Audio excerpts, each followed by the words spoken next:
Hello children, ਅੱਜ ਅਸੀਂ ਪਾਠ ਦੂਸਰਾ ਜੰਗਲਾਂ ਦੇ ਲਾਭ ਪੜਾਂਗੇ।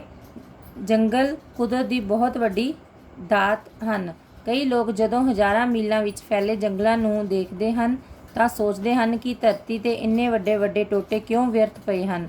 ਇਹਨਾਂ ਦੀ ਥਾਂ ਵੱਡੇ ਵੱਡੇ ਸ਼ਹਿਰ ਵਸ ਸਕਦੇ ਹਨ, ਪਰ ਉਹਨਾਂ ਨੂੰ ਪਤਾ ਨਹੀਂ ਕਿ ਮਨੁੱਖ ਦੀ ਖੁਸ਼ਹਾਲੀ ਤੇ ਸੁੱਖ ਲਈ ਇਹ ਜੰਗਲ ਬਹੁਤ ਜ਼ਰੂਰੀ ਹਨ। ਜਿਸ ਤਰ੍ਹਾਂ ਕਿਸੇ ਵੱਡੇ ਸ਼ਹਿਰ ਦੀ ਸਿਹਤ ਲਈ ਬਾਗ ਅਤੇ ਤਲਾਅ ਹੋਣੇ ਜ਼ਰੂਰੀ ਹਨ, ਇਸੇ ਤਰ੍ਹਾਂ ਕਿਸੇ ਦੇਸ਼ ਦੀ ਸਿਹਤ ਲਈ ਜੰਗਲਾਂ ਦਾ ਹੋਣਾ ਬਹੁਤ ਜ਼ਰੂਰੀ ਹੈ। ਦੇਸ਼ ਦੇ ਸਰੀਰ ਵਿੱਚ ਜੰਗਲ ਵੱਡੇ ਵੱਡੇ ਫੇਫੜਿਆਂ ਵਾਂਗ ਹਨ। ਜਿਵੇਂ ਫੇਫੜੇ ਬੇਟਾ ਲੰਗਸ ਕੋ ਕਹਤੇ ਹੈ।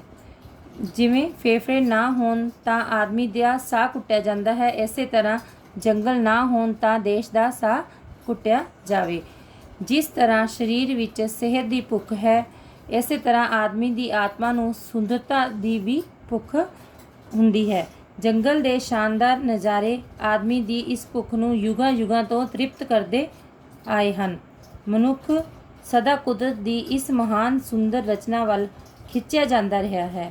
ਪਿਛਲੇ ਸਮਿਆਂ ਵਿੱਚ ਰਿਸ਼ੀ ਲੋਕ ਜੰਗਲਾਂ ਵਿੱਚ ਰਹਿ ਕੇ ਤਪੱਸਿਆ ਕਰਦੇ ਸਨ। ਸ਼ਾਇਦ ਹੀ ਕੋਈ ਅਜਿਹਾ ਹਿੰਦੁਸਤਾਨੀ ਮਹਾਂਪੁਰਖ ਹੋਵੇਗਾ ਜਿਸ ਦਾ ਸੰਬੰਧ ਜੰਗਲਾਂ ਨਾਲ ਨਾ ਰਿਹਾ ਹੋਵੇ। ਸ਼੍ਰੀ ਰਾਮ ਚੰਦਰ ਜੀ ਨੇ 14 ਵਰ੍ਹੇ ਵਨ ਵਿੱਚ ਕੱਟੇ। ਮਹਾਤਮਾ ਬੁੱਧ ਨੂੰ ਵੀ ਸੰਘਣੇ ਜੰਗਲਾਂ ਵਿੱਚ ਬੋਰਡ ਦੇ ਹੇਠਾਂ ਬਹਿ ਕੇ ਗਿਆਨ ਹੋਇਆ ਹੈ। ਸ਼ੁਰੂ ਵਿੱਚ ਜਦੋਂ ਸ਼ਹਿਰ ਤੇ ਬਸਤੀਆਂ ਨਹੀਂ ਬਣੀਆਂ ਸਨ ਤਾਂ ਜੰਗਲ ਹੀ ਆਦਮੀ ਦੇ ਘਰ ਸਨ। ਹੁਣ ਵੀ ਜਦੋਂ ਅਸੀਂ ਸ਼ਹਿਰਾਂ ਵਿੱਚ ਬਾਗ ਲਾਉਂਦੇ ਹਾਂ ਤਾਂ ਇਸ ਦੇ ਪਿੱਛੇ ਜੰਗਲਾਂ ਲਈ ਮਨੁੱਖ ਦੀ ਸਦੀ ਤਾਂਘ ਲੁਕੀ ਰਹਿੰਦੀ ਹੈ। ਤਾਂਘ ਮਤਲਬ ਉਮੀਦ। ਇਸੇ ਵਿੱਚ ਕੋਈ ਸੰਦੇਹ ਨਹੀਂ ਕਿ ਵੱਡੇ ਵੱਡੇ ਸ਼ਹਿਰ ਬਣਾ ਕੇ ਮਨੁੱਖ ਨੇ ਬਹੁਤ ਉੱਨਤੀ ਕੀਤੀ ਹੈ, ਪਰ ਜਿਉਂ-ਜਿਉਂ ਮਨੁੱਖ ਕੁਦਰਤ ਦੇ ਮਹਾਨ ਜੰਗਲਾਂ ਦੇ ਖੁੱਲ੍ਹੇ ਡੁੱਲੇ ਜੀਵਨ ਤੋਂ ਦੂਰ ਹੁੰਦਾ ਗਿਆ ਅਤੇ ਲੋਹੇ, ਇੱਟਾਂ ਅਤੇ ਸੀਮਿੰਟ ਦੇ ਪਿੰਜਰਿਆਂ ਵਿੱਚ ਆਪਣੇ ਆਪ ਨੂੰ ਕੈਦ ਕਰਦਾ ਗਿਆ, ਉਸ ਦੀ ਸਿਹਤ ਡਿੱਗਦੀ ਗਈ। ਅੰਨ ਦੇ ਸੰਕਟ ਕਰਕੇ ਕੁਝ ਦੇਸ਼ਾਂ ਵਿੱਚ ਸਰਕਾਰ ਨੇ ਬਹੁਤ ਸਾਰੇ ਜੰਗਲਾਂ ਨੂੰ ਕੱਟ ਕੇ ਜ਼ਮੀਨ ਨੂੰ ਹਲ ਹੇਠਾਂ ਲੈ ਕੇ ਆਂਦਾ ਹੈ। ਸ਼ੁਰੂ ਵਿੱਚ ਤਾਂ ਇਹ ਤਜਰਬਾ ਬੜਾ ਸਫਲ ਨਜ਼ਰ ਆਇਆ, ਪਰ ਛੇਤੀ ਹੀ ਆਦਮੀ ਨੂੰ ਆਪਣੇ ਇਸ ਮੂਰਖਤਾ ਦੀ ਸਜ਼ਾ ਮਿਲਣੀ ਸ਼ੁਰੂ ਹੋ ਗਈ। ਜੰਗਲਾਂ ਦੇ ਕੱਟੇ ਜਾਣ ਨਾਲ ਕੁਦਰਤ ਨੂੰ ਕਾਨੂੰਨ ਅਨੁਸਾਰ ਜਲਵਾਯੂ ਵਿੱਚ ਬਹੁਤ ਤਬਦੀਲੀ ਆ ਗਈ। ਸਾਇੰਸ ਦਾ ਅਸੂਲ ਹੈ ਕਿ ਜੰਗਲਾਂ ਨਾਲ ਵਾਯੂਮੰਡਲ ਬੜਾ ਸ਼ੀਤਲ ਰਹਿੰਦਾ ਹੈ। ਜਦੋਂ ਬੱਦਲ ਸਮੁੰਦਰ ਵੱਲ ਉੱਡ ਕੇ ਆਉਂਦੇ ਹਨ ਤਾਂ ਮਾਰੂਥਲਾਂ ਉੱਤੋਂ ਹੀ ਬਿਨਾਂ ਮੀਂਹ ਪਾਏ ਲੰਘ ਜਾਂਦੇ ਹਨ। ਜਦੋਂ ਜੰਗਲਾਂ ਉੱਤੋਂ ਦੀ ਲੰਘਦੇ ਹਨ ਤਾਂ ਵਾਯੂਮੰਡਲ ਠੰਡਾ ਹੋਣ ਕਰਕੇ ਮੀਂਹ ਵਰ ਪੈਂਦਾ ਸੀ। ਇਹੋ ਕਾਰਨ ਹੈ ਕਿ ਜੰਗਲਾਂ ਨਾਲ ਢਕੇ ਹੋਏ ਪਰਬਤਾਂ ਉੱਤੇ ਬਹੁਤ ਮੀਂਹ ਪੈਂਦੇ ਹਨ ਅਤੇ ਮਾਰੂਥਲਾਂ ਉੱਤੇ ਬਹੁਤ ਘੱਟ ਵਰਖਾ ਹੁੰਦੀ ਹੈ। ਸਰਕਾਰੀ ਰਿਪੋਰਟਾਂ ਵਿੱਚ ਮੰਨਿਆ ਗਿਆ ਹੈ ਕਿ ਜਿੱਥੇ ਜਿੱਥੇ ਵੀ ਜੰਗਲ ਕੱਟੇ ਗਏ ਹਨ, ਉੱਥੇ ਮੀਂਹ ਘਟ ਗਏ ਹਨ ਅਤੇ ਇਹ ਇਲਾਕੇ ਕੁਝ ਚਿਰ ਫਸਲਾਂ ਦੇ ਮਗਰੋਂ ਬੰਜਰ ਹੋ ਜਾਂਦੇ ਹਨ। ਇਸ ਗੱਲ ਵੱਲ ਭਾਰਤ ਸਰਕਾਰ ਨੇ ਉਚੇਚਾ ਵਿਸ਼ੇਸ਼ ਧਿਆਨ ਦਿੱਤਾ ਹੈ। ਹਰ ਸਾਲ ਵਨ ਮਹਾਉਤਸਵ ਮਨਾਇਆ ਜਾਂਦਾ ਹੈ ਅਤੇ ਲੱਖਾਂ ਨਵੇਂ ਬਿਰਖ ਮਤਲਬ ਰੁੱਖ ਪੇੜ ਲਾਏ ਜਾਂਦੇ ਹਨ। ਇਸ ਤੋਂ ਛੁੱਟ ਜੰਗਲ ਹੋਰ ਵੀ ਅਨੇਕ ਮਨੁੱਖੀ ਲੋੜਾਂ ਨੂੰ ਪੂਰਾ ਕਰਦੇ ਹਨ। ਜੰਗਲਾਂ ਦੀ ਲੱਕੜੀ ਨਾਲ ਅਸੀਂ ਮਕਾਨ ਬਣਾਉਂਦੇ ਹਨ। ਫਿਰ ਮਕਾਨ ਦੇ ਅੰਦਰ ਕੁਰਸੀਆਂ, ਮੇਜ਼, ਮੰਜੇ, ਪੀੜ੍ਹੀਆਂ ਵੀ ਜੰਗਲ ਦੇ ਹੀ ਦਾਤ ਹੈ, ਮਤਲਬ ਗਿਫਟ। ਆਪਕੋ ਮੈंने ਪਹਿਲੇ ਵੀ ਬਤਾਇਆ था ना, ਦਾਤ ਮਤਲਬ ਗਿਫਟ। ਜੇ ਜੰਗਲਾਂ ਵਿੱਚ ਲੱਕੜੀ ਨਾ ਆਵੇ ਤਾਂ ਚੁੱਲ੍ਹੇ ਵਿੱਚ ਅੱਗ ਹੀ ਨਾ ਬਲੇ। ਸਰਦੀ ਵਿੱਚ ਲੋਕ ਪਾਲੇ ਨਾਲ ਠਰ ਜਾਣ। ਲੱਕੜੀ ਨਾਲ ਹੀ ਕਿਸ਼ਤੀਆਂ, ਨਿੱਕੇ ਜਹਾਜ਼ ਅਤੇ ਗੱਡੇ, ਰੇੜੇ ਆਦਿ ਬਣਾਏ ਗਏ ਹਨ। ਜੇ ਇਹ ਨਾ ਹੋਣ ਤਾਂ ਵਪਾਰ ਅੱਧਾ ਰਹਿ ਜਾਵੇ ਅਤੇ ਕਈ ਥਾਵਾਂ 'ਤੇ ਚੀਜ਼ਾਂ ਨਾ ਪਹੁੰਚਣ ਕਰਕੇ ਕਾਲ ਪੈ ਜਾਵੇ। बेटा ये है ना जहाज, गड्ढे, रेड़े, मतलब छोटे छोटे जैसे गांव में वो लकड़ के बने होते हैं ना, लकड़ की गाड़ियाँ होती हैं, जैसे कैमल कार्ट होती है वैसे ही होते हैं, और जहाज़, समुद्री जहाज़, उसमें भी लकड़ यूज़ होती है। तो अगर वो ना हो तो फिर अपने एक शहर से दूसरे शहर और एक देश से दूसरे देश व्यापार नहीं कर सकते। ठीक है, अब आगे है, जंगलों का सब तो बड़ा लाभ ये है कि बिरख मतलब मैंने आपको बताया था ना, पेड़ को बोलते हैं पंजाबी में। बिरखां ਦੀਆਂ ਜੜ੍ਹਾਂ ਨਾਲ ਧਰਤੀ ਪੋਲੀ ਹੋ ਜਾਂਦੀ ਹੈ ਤੇ ਬਾਰਿਸ਼ ਦਾ ਪਾਣੀ ਸਹਿਜ ਹੀ ਚੂਸ ਲੈਂਦੀਆਂ ਹਨ। ਜੇ ਜੰਗਲ ਨਾ ਹੋਣ ਤਾਂ ਪਹਾੜਾਂ ਉੱਤੇ ਵਸੇ ਮੀਂਹ ਦਾ ਪਾਣੀ ਸਾਰੇ ਦਾ ਸਾਰਾ ਰੁੜ ਕੇ ਦਰਿਆਵਾਂ ਵਿੱਚ ਡਿੱਗੇ ਅਤੇ ਮੈਦਾਨ ਵਿੱਚ ਹਜ਼ਾਰਾਂ ਪਿੰਡਾਂ ਨੂੰ ਤਬਾਹ ਕਰ ਦੇਵੇ। ਨਾਲ ਹੀ ਪਾਣੀ ਦੀ ਤੇਜ਼ੀ ਨਾਲ ਦਰਿਆ ਬਹੁਤ ਸਾਰੇ ਉਪਜਾਊ ਧਰਤੀ ਨੂੰ ਰੋੜ ਕੇ ਨਾਸ ਕਰ ਦੇਵੇ। ਪਹਿਲੇ ਪਿੰਡਾਂ ਵਿੱਚ ਰੁੱਖ ਲਾਉਣ ਦਾ ਬਹੁਤ ਰਿਵਾਜ ਸੀ ਅਤੇ ਰੁੱਖ ਨੂੰ ਕੱਟਣਾ ਪਾਪ ਸਮਝਿਆ ਜਾਂਦਾ ਸੀ। ਕਈ ਬਿਰਖਾਂ ਨੂੰ ਪੂਜਣ ਦੇ ਪਿੱਛੇ ਵੀ ਬਿਰਖ ਦੀ ਇਸ ਮਹੱਤਤਾ ਦਾ ਖਿਆਲ ਹੀ ਕੰਮ ਕਰਦਾ ਹੈ। ਪਿੱਛੇ ਜਿਹੇ ਲੋਕਾਂ ਵਿੱਚ ਬਿਰਖ ਲਾਉਣ ਦਾ ਰਿਵਾਜ ਘਟ ਗਿਆ ਅਤੇ ਆਪਣੇ ਲੋੜਾਂ ਪੂਰੀਆਂ ਕਰਨ ਲਈ ਲੋਕਾਂ ਨੇ ਲਾਗਲੀਆਂ ਪਹਾੜੀਆਂ 'ਤੇ ਲੱਕੜੀ ਮੰਗਵਾਉਣੀ ਸ਼ੁਰੂ ਕਰ ਦਿੱਤੀ। ਲਾਗੜੀ मतलब नज़दीकी जो पहाड़ियाँ। कश्मीर ਦੇ ਸੈਂਕੜੇ ਜੰਗਲ ਠੇਕੇ 'ਤੇ ਚੜ੍ਹ ਗਏ ਅਤੇ 20-25 सालों के अंदर 25 मतलब 5, 20 तो आपको पता ही है ना, 20 को कहते हैं। सालों के अंदर बहुत सारिया पहाड़ियाँ नंगियां हो गईयां। नतीजा ये निकलिया कि पंजाब के दरियावां विच वधेरे हड़ आउण लग पए। असीं शिवालिक पर्वत की मिसाल लैंदे हाँ। इस दे उत्ते जंगल कट्टे जाण नाल इस पहाड़ दे पानी ने बरसाती नालियां राहीं जिला अंबाला, हुशियारपुर अते रूपनगर रोपड़ जिले को कहते हैं, विच बहुत सारी धरती खेतीबाड़ी योग नहीं रहन दित्ती। इसे तबाही तो बचन लई इक्को तरीका है कि कुदरत दे विरुद्ध ना चलिया जावे अते पहाड़ी जंगलों नूं ਵੱਢਣਾ ਬੰਦ ਕਰ ਦਿੱਤਾ ਜਾਵੇ। ਜੰਗਲ ਦਾ ਪਾਣੀ ਨਾਲ ਬੜਾ ਵੱਡਾ ਸੰਬੰਧ ਹੈ। ਜਿੱਥੇ ਪਾਣੀ ਜੰਗਲਾਂ ਨੂੰ ਉਗਾਉਂਦਾ ਹੈ ਅਤੇ ਹਰਾ ਭਰਾ ਰੱਖਦਾ ਹੈ, ਉੱਥੇ ਜੰਗਲ ਆਪਣੀ ਠੰਡੀ ਛਾਂ ਅਤੇ ਜੜ੍ਹਾਂ ਨਾਲ ਪੋਲੀ ਕੀਤੀ ਧਰਤੀ ਵਿੱਚ ਪਾਣੀ ਦੀ ਦੌਲਤ ਨੂੰ ਬੜਾ ਸੰਭਾਲ ਕੇ ਰੱਖਦੇ ਹਨ। ਮਨੁੱਖ ਤਾਂ ਦਿਨੋਂ ਦਿਨ ਜੰਗਲ ਤੋਂ ਦੂਰ ਹੀ ਹੁੰਦਾ ਗਿਆ, ਪਰ ਜੰਗਲੀ ਜਾਨਵਰਾਂ ਅਤੇ ਪੰਛੀਆਂ ਲਈ ਅਜੇ ਵੀ ਜੰਗਲ ਹੀ ਘਰ ਦਾ ਕੰਮ ਦਿੰਦੇ ਹਨ। ਜੇ ਜੰਗਲ ਨਾ ਹੋਣ ਤਾਂ ਪੰਛੀ ਘਟ ਜਾਣ ਅਤੇ ਸਾਡਾ ਜੀਵਨ ਪੰਛੀਆਂ ਦੀ ਰੰਗ ਬਿਰੰਗੀ ਲੀਲਾ ਤੋਂ ਵਾਂਝਾ ਰਹਿ ਜਾਵੇ। ਇੱਕ ਹੋਰ ਪਾਸਿਓਂ ਵੀ ਜੰਗਲ ਦਾ ਮਨੁੱਖ ਸਿਹਤ ਨਾਲ ਸੰਬੰਧ ਹੈ। ਜੰਗਲਾਂ ਦੇ ਪੈਰਾਂ ਵਿੱਚ ਕੁਦਰਤ ਨੇ ਲੱਖਾਂ ਪ੍ਰਕਾਰ ਦੀਆਂ ਜੜੀਆਂ ਬੂਟੀਆਂ ਉਗਾ ਰੱਖੀਆਂ ਹਨ। ਇਹਨਾਂ ਵਿੱਚੋਂ ਕਈ ਇੰਨੀਆਂ ਨਾਜ਼ੁਕ ਹੁੰਦੀਆਂ ਹਨ ਕਿ ਘਣੇ ਜੰਗਲਾਂ ਦੀ ਰੱਖਿਆ ਬਿਨਾਂ ਉਹ ਜਿਉਂਦੀਆਂ ਹੀ ਨਹੀਂ ਰਹਿ ਸਕਦੀਆਂ। ਸੋ ਜੰਗਲ ਇੱਕ ਤਰ੍ਹਾਂ ਦੇ ਕੁਦਰਤ ਦੇ ਬਣਾਏ ਹੋਏ ਵੱਡੇ ਹਸਪਤਾਲ ਹਨ, ਜਿਨ੍ਹਾਂ ਵਿੱਚੋਂ ਸਿਆਣੇ ਮਨੁੱਖ ਸਾਲਾਂ ਵੱਧੀ ਮਿਹਨਤ ਕਰਕੇ ਅਤੇ ਪੜਤਾਲਾਂ ਕਰਕੇ ਮਨੁੱਖ ਦੇ ਰੋਗਾਂ ਨੂੰ ਕੱਟਣ ਵਾਲੀਆਂ ਜੜੀ ਬੂਟੀਆਂ ਲਿਆਉਂਦੇ ਹਨ। ਤੁਹਾਨੂੰ ਸੰਜੀਵਨੀ ਬੂਟੀ ਦੀ ਕਹਾਣੀ ਯਾਦ ਹੋਵੇਗੀ, ਜਿਸ ਨੂੰ ਹਨੂਮਾਨ ਇੱਕ ਦੂਰ ਦੇ ਪਹਾੜ ਤੋਂ ਪੁੱਟ ਕੇ ਲਿਆਇਆ ਸੀ ਅਤੇ ਜਿਸ ਦੇ ਲਾਉਣ ਨਾਲ ਲਕਸ਼ਮਣ ਜੀ ਦੇ ਫੱਟ ਠੀਕ ਹੋ ਗਏ ਸਨ। ਫੱਟ ਮਤਲਬ ਚੋਟੇ।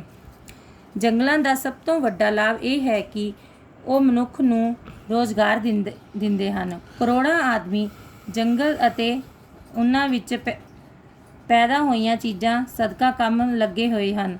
ਇੱਕ ਤੀਲਾਂ ਦੀ ਡੱਬੀ ਦਾ ਕਾਰਖਾਨਾ ਹੀ ਲੈ ਲਓ। ਦੁਨੀਆ ਦੇ ਲੱਖਾਂ ਆਦਮੀ ਪਹਾੜਾਂ ਤੋਂ ਆਈ ਚੀੜ ਦੀ ਲੱਕੜੀ ਸਦਕਾ ਇਨ੍ਹਾਂ ਕਾਰਖਾਨਿਆਂ ਵਿੱਚ ਕੰਮ ਕਰ ਰਹੇ ਹਨ। ਇਸੇ ਤਰ੍ਹਾਂ ਜਿਸ ਕਾਗਜ਼ ਉੱਤੇ ਤੁਸੀਂ ਲਿਖਦੇ ਹੋ ਅਤੇ ਜਿਸ ਉੱਤੇ ਛਪੀਆਂ ਕਿਤਾਬਾਂ ਤੁਸੀਂ ਪੜ੍ਹਦੇ ਹੋ, ਇਹ ਵੀ ਜੰਗਲਾਂ ਦੀ ਲੱਕੜੀ ਅਤੇ ਘਾਹ ਫੂਸ ਤੇ ਵੱਡੀਆਂ ਮਸ਼ੀਨਾਂ ਵਿੱਚ ਪੀਹ ਕੇ ਬਣਾਏ ਜਾਂਦੇ ਹਨ। ਇਨ੍ਹਾਂ ਤੋਂ ਹੀ ਅਨੇਕਾਂ ਆਦਮੀ ਦੀ ਰੋਜੀ ਚੱਲਦੀ ਹੈ। ਇਸੇ ਤਰ੍ਹਾਂ ਗੂੰਦ, ਲਾਖ, ਸ਼ਹਿਦ ਅਤੇ ਹੋਰ ਅਨੇਕਾਂ ਚੀਜ਼ਾਂ ਜੰਗਲਾਂ ਤੋਂ ਹੀ ਆਉਂਦੀਆਂ ਹਨ। ਕੁਦਰਤ ਨੂੰ ਪਤਾ ਹੈ ਕਿ ਜੰਗਲ ਕਿਸੇ ਹੱਦ ਤੋਂ ਵੱਧ ਨਹੀਂ ਹੋਣ ਦੇਣੇ। ਜਦੋਂ ਜੰਗਲ ਲੋੜ ਤੋਂ ਵੱਧ ਫੈਲ ਜਾਣ ਤਾਂ ਕੁਦਰਤ ਉਹਨਾਂ ਨੂੰ ਆਪ ਹੀ ਜੰਗਲੀ ਅੱਗ ਨਾਲ ਜੋ ਦਰਖਤਾਂ ਦੀ ਰਗੜ ਤੋਂ ਪੈਦਾ ਹੋ ਜਾਂਦੀ ਹੈ ਸਾੜ ਕੇ ਘਟਾ ਦਿੰਦੀ ਹੈ ਜਾਂ ਵੱਡੇ ਤੇਜ਼ ਝੱਖੜ ਨਾਲ ਉਹਨਾਂ ਨੂੰ ਉਖਾੜ ਕੇ ਸੁੱਟ ਦਿੰਦੀ ਹੈ। ਅਸੀਂ ਸਮੇਂ ਨਾਲ ਮਿੱਟੀ ਥੱਲੇ ਦੱਬ ਦਿੰਦੇ ਹਾਂ। ਕੁਝ ਚਿਰ ਪਾ ਕੇ ਇਹ ਦੱਬੇ ਹੋਏ ਜੰਗਲ ਧਰਤੀ ਦੀ ਅੰਦਰਲੀ ਗੁੱਝੀ ਅੱਗ ਨਾਲ ਸੜ ਕੇ ਕੋਲੇ ਦੀ ਖਾਨ ਵਿੱਚ ਬਦਲ ਜਾਂਦੇ ਹਨ। ਤੁਸੀਂ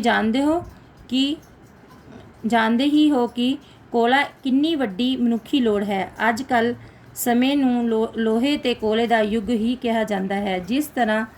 ਜਿਸ ਦੇਸ਼ ਵਿੱਚ ਕੋਲਾ ਨਹੀਂ ਉਹ ਦੇਸ਼ ਬਾਕੀ ਦੇਸ਼ਾਂ ਨਾਲੋਂ ਪਿੱਛੇ ਰਹਿ ਜਾਏਗਾ। ਜੰਗਲ ਦੀ ਮਹੱਤਤਾ ਨੂੰ ਸਾਹਮਣੇ ਰੱਖ ਕੇ ਸਾਡੇ ਕਵੀਆਂ ਨੇ ਸਾਡੀ ਕਿੱਕਰਾਂ, ਬੇਰੀਆਂ ਅਤੇ ਸਾਡੇ ਪਿੱਪਲਾਂ ਦੇ ਬੋੜਾਂ ਦੇ ਗੁਣ ਗਾਏ ਹਨ। उन्ना दी रक्षा लई मिठे गीत भी लिखे हैं। देखो बेटा, पहले मैंने आपको फर्स्ट वीडियो में लेसन रीड करके बताया है, उसके बाद अपने पेज नंबर 8 पे पाठ अभ्यास करेंगे। ठीक है, इसमें देखो सबसे पहले क्या है, ठीक उत्तर अगे टिक दा निशान लाओ। आपका क्वेश्चन है किसी देश की सेहत लई की जरूरी है?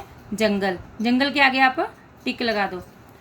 फिर ਪਹਿਲਾਂ ਪਿੰਡਾਂ ਵਿੱਚ ਕੀ ਰਿਵਾਜ ਹੁੰਦਾ ਸੀ? ਰੁੱਖ ਲਾਉਣ ਦਾ, ਊੜਾ ਪਾਕ ਤੇ ਅੱਗੇ ਟਿਕ ਲਗਾ ਦਿਓ। ਉਸ ਤੋਂ ਬਾਅਦ ਹੈ ਪਹਾੜੀਆਂ ਨੰਗੀਆਂ ਕਿਉਂ ਹੋ ਗਈਆਂ?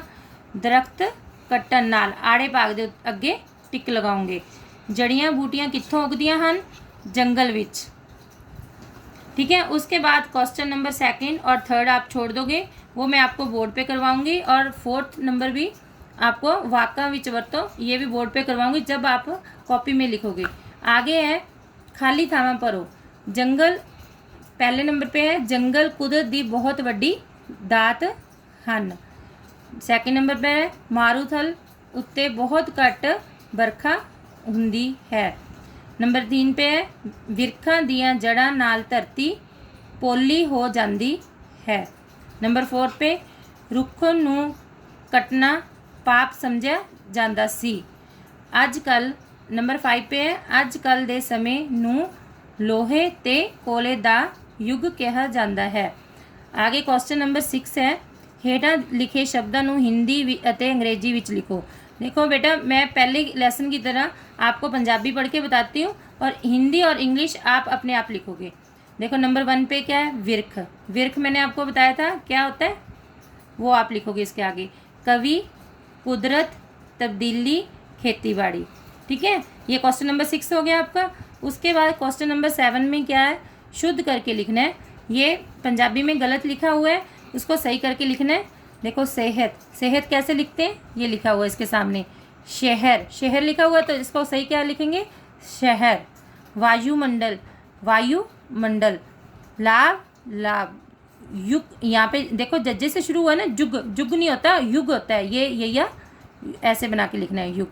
अब आपने क्या करना है, अपनी नोटबुक निकालो और उसमें ये लिखना शुरू करो। ऊपर पहले हेडिंग लिखोगे, फिर जो लेसन है आपका पार्ट 2 उसके नाम जंगलों के लाभ, फिर उस ब्रैकेट में लिखोगे लेख। ये क्या है? एक लेख। और किसने लिखा था? बलवंत गार्गी ने।